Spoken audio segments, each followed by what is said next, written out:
اللہ کی عبادت میں ابھی اللہ ولی الذین آمنوا کے مرحلے میں ہوں. اللہ کی عبادت میں جو لوگ سست ہوتے ہیں نا، اس کی 4 وجوہات ہیں. دیکھیے، جب تک بیماری دور نہیں ہوگی، جب تک کہ بیماری کا سبب ہم تلاش نہ کریں. بیماری کا سبب ڈھونڈ لیجئے، خود بخود بیماری ختم ہو جائے گی. میں بیماری کا علاج جب ممکن ہے میرے لیے کہ جب میں اس کی علت کو ڈھونڈوں کہ یہ بیماری آئی کہاں سے آئی، اس کی جڑ کاٹ دوں، خود بخود بیماری ختم ہو جائے گی. اللہ کی عبادت میں سستی کے 4 موٹے سبب ہیں. وہ سبب ختم کر دیجئے، خود بخود معاشرہ عبد الہی ہو جائے گا، بندہ پروردگار ہو جائے گا. معاشرہ عبدیت کے کہہ لیجئے کہ میدان میں آ جائے گا. سب سے پہلا سبب، تھک تو نہیں رہے، سب سے پہلا سبب جو اللہ کی عبادت میں کمی کوتاہی کا ہے، وہ عزیزان گرامی والدین کی بے توجہی ہے. والدین کی بے توجہی ہے. اب چینی زبان سب سیکھ رہے ہیں نا، سی پیک. اس کا مطلب ہے کہ دنیا کی خاطر میں کچھ کر سکتا ہوں، مگر مجھے نماز نہیں پڑھنی آتی، تجوید نہیں ہے میری، مجھے سورہ الحمد صحیح نہیں پڑھنی آتی. جس کا خبر میں مجھ سے پوچھا جائے گا اس کے بارے میں توجہ نہیں کر رہا، مگر میں چینی زبان سیکھ رہا ہوں اس لیے کہ 4 پیسے ملیں گے. والدین کی بھی توجہی ہے. والدین نہیں خیال کر رہے. او لیول اور اے لیول کے لیے 5-5 10-10 ہزار روپے کا ایک سبجیکٹ پڑھانے کے لیے ٹیوشن کے پیسے دے رہے ہیں، مگر مولانا کو 500 روپے دیتے ہوئے 4 دفعہ کہتے ہیں کل دے دیں گے. جو قرآن پڑھانے آتے ہیں نا مولانا، انہیں کہتے ہیں کل دے دیں گے، پرسوں دے دیں گے. وہ بیچارہ 4 دفعہ مانگنے کے بعد پھر مانگے گا بھی نہیں. مگر ایسا بھی ہے کہ وہ پھر آئندہ دل سے پڑھائے گا بھی نہیں. ایک صاحب مجھ سے کہنے لگے ہمارے یہاں قرآن کے قاری نہیں ملتے. میں نے کہا اس لیے نہیں ملتے کہ ہماری توجہ نہیں ہے. ابھی آپ اعلان کر دیجئے کہ ہر قاری قرآن کو، ہر مدرسر قرآن کو ایک بچہ پڑھانے پر 5,000 روپے ہدیہ دیا جائے گا. شاید ہر گلی میں، ہر گھر میں ہمیں قاری قرآن مل جائے گا. جی نظام ہے نا اللہ کا، پیٹ لگا ہوا ہے نا، بجلی پانی گیس کا بل آتا ہے نا، گاڑیوں کا خرچہ ہوتا ہے نا. ایک جگہ ہم گئے، وہ ایک صاحب لفافہ دینے لگے، کہنے لگے جی مولانا ہے حجت الاسلام ہے، انہیں لفافہ کیوں دے رہے ہو؟ میں نے کہا بھائی یہ تو حجت الاسلام ہے، ان کی گاڑی تو فیول، ان کی گاڑی تو پیٹرول کھاتی ہے، ان کی کار حجت الاسلام تھوڑی ہے.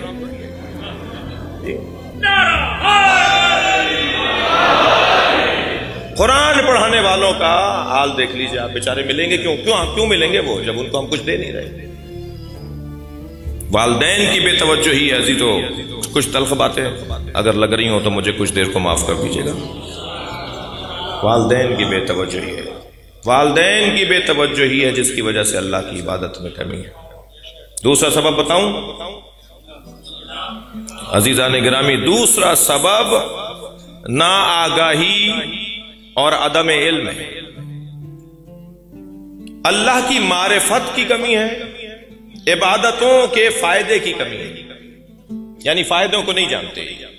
نماز کا کیا فائدہ ہے، روزے کا کیا فائدہ ہے، حج کا کیا فائدہ ہے، معلومات نہیں ہے. جب معلومات بڑھتی ہے تو شوق بڑھنے لگتا ہے.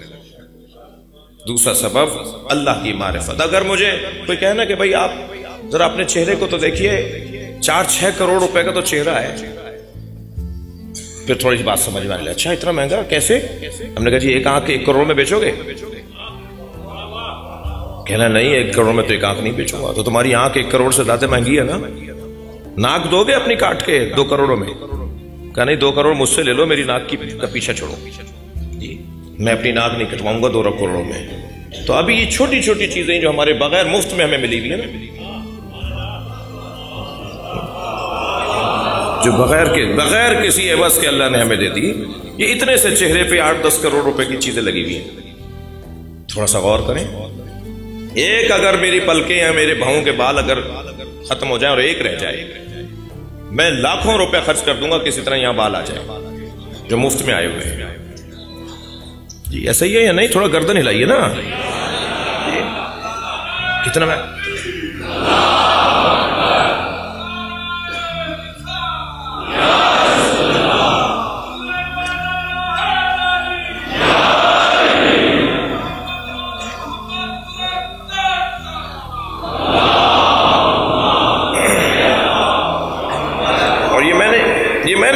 قرآن کہہ رہا ہے سنوریہم آیاتنا فی الآفاق وفی انفسہم، تم اپنے اوپر غور کرو ہم نے تمہیں کیا کیا دیا ہوا ہے۔ میں صرف اپنے اوپر غور کروں تو اربوں خربوں روپے کا تو یہ مفت میں اللہ نے بدن دیا ہوا ہے، حق نہیں بنتا اس کا کہ اس کا شکریہ ادا کیا جائے، اس کے سامنے حاضری دے دی جائے، اس کا حق نہیں بنتا جی۔ اور یہ تو وہ نعمتیں ہیں عزیزان گرامی کہ جو مجھے نظر آ رہی ہیں، جو سامنے کی ہیں، روزانہ دیکھ رہا ہوں۔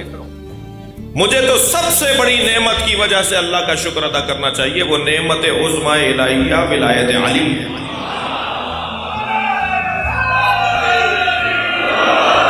یا اللہ میں تیری بارگاہ میں اس لیے حاضر ہوا ہوں کہ میرے دل میں علی بستا ہے، نعمت عظمی پروردگار۔ وقفوہم انہم مسئولون، روکو انہیں، ان سے سوال کریں گے، ان سے سوال ہونا ہے۔ ثم لتسألن یومئذ عن النعیم، پھر اس کے بعد سب سے بڑی نعمت کے بارے میں سوال ہوگا۔ حضرت ابو حنیفہ کو بلا لیا میرے معصوم امام نے، ہم نے سنا ہے تم اس آیت کی تفسیر یہ کرتے ہو کہ اللہ ہم سے قیامت میں روک کر پوچھے گا کہ میں نے تمہیں پانی دیا، کھانا دیا، کپڑے دیے، لباس دیا، گھر دیا، یہ نعمتیں میں نے تمہیں عطا کی، سوال کا جواب دو کہاں خرچ کی ہیں نعمتیں؟ فرمایا حضور یہی نعمتیں ہیں جن کا سوال قیامت میں ہوگا۔ حضرت نے فرمایا قرآن میں اللہ نے تمہاری رہنمائی نہیں کی کہ ان تعدوا نعمت اللہ لا تحصوها، تم اللہ کی نعمتوں کو گننا بھی چاہو گے تو شمار نہیں کر سکتے، تو جنہیں ہم شمار نہیں کر سکتے ان کا حساب کیسے دیں گے؟ جب گنتی میں نہیں آ سکتی تو ہم ان کا حساب کیسے دیں گے؟ کہنے لگا پھر کیا فرمانے لگے کیا مطلب ہے پھر اس آیت کا؟ حضرت نے فرمایا ہم اہل بیت کی محبت وہ نعمت ہے جس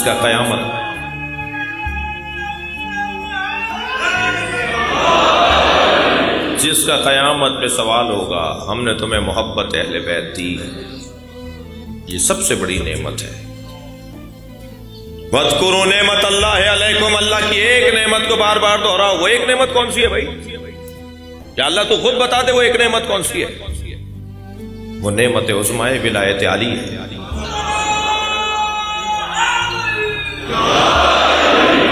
علی کا نام، علی کا ذکر بار بار کرو، اس نعمت کو دہراتے رہو۔ عزیزان گرامی خبردار یہ بات نہ کریں بار بار کہ بار بار علی علی کرنے سے، ہر بار علی علی کرنے سے کیا مل رہا ہے؟ نہیں عزیزو، جنہیں مل رہا ہے انہیں پتہ ہے، جنہیں نہیں مل رہا وہ گلا کر رہے ہیں۔ الحمدللہ الحمدللہ مولا علی کا ذکر ہمیں بہتر انسان بنا رہا ہے۔ میں بات کر چکا ہوں، کرتا ہوں مختلف زاویوں سے، مختلف پہلوؤں سے، مولا علی کا ذکر ہمیں اچھا انسان بنا رہا ہے۔ جو علی سے وابستہ قبیلہ ہے نا، ان کی تصویر دوسروں سے اچھی ہے، ان کا چہرہ دوسروں سے بہت اچھا ہے۔ دنیا آج اس بات کو مان رہی ہے کہ ان کا چہرہ دوسروں سے بہت اچھا ہے۔ 56 اسلامی ممالک میں ایک ہی ملک تو ہے جہاں علی و ولی اللہ کی آواز آتی ہے، سرکاری سطح پر، ریاستی بنیادوں پر۔ جی آپ دیکھیے ساری دنیا کے مسلمانوں میں اچھا چہرہ انہی کا ہے۔ جی سب سے اچھا چہرہ انہی کا ہے، سب سے چہرہ آپ کا ہے، سب سے اچھا چہرہ آپ کا ہے۔ جی ہماری تو چال بتا رہی ہوتی ہے کہ علی کا چاہنے والا جا رہا ہے، ہمارا حلیہ بتا رہا ہوتا ہے اہل بیت سے وابستہ ہے، ہمارا رویہ بتا رہا ہوتا ہے ہم اہل بیت سے جڑے ہوئے ہیں۔ مجھے اس ملنگ سے تو ویسے ہی بہت پیار ہے جو گلی کوچوں میں مولا کا نام لیتا ہے۔ جی الحمدللہ الحمدللہ آج بھی پاکستان کی سطح پر، عالمی سطح پر اگر آپ وزن کریں گے نا کہ کون زیادہ بہتر مسلمان ہے، الحمدللہ اہل بیت سے جڑے ہوئے لوگ زیادہ بہتر مسلمان ہیں۔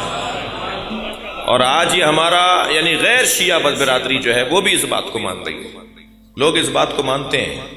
مجھ سے ایک انگریز کہنے لگا آپ مسلمان ہیں؟ میں نے کہا جی۔ کہنے لگے پروفٹ کے گھر والوں کو مانتے ہیں یا دوستوں کو؟